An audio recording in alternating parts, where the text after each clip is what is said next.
పరుల వార్తలు మోసే వారికి క్షమాపణ లేదు. ఇతరుల మీద కొండెములాడి చాడీలు చెప్పే వారికి క్షమాపణ లేదు.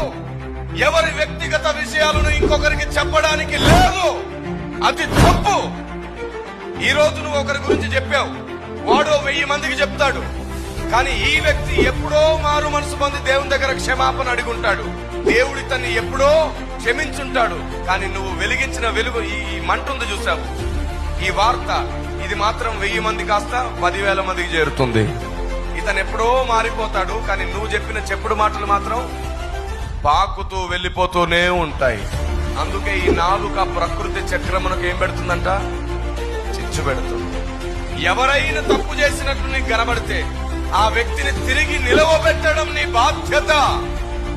అప్పుడు వారిని నువ్వు క్షమించినట్లుగానే పరలోకపు తండ్రి నిన్ను క్షమిస్తాడు. Praise the lord.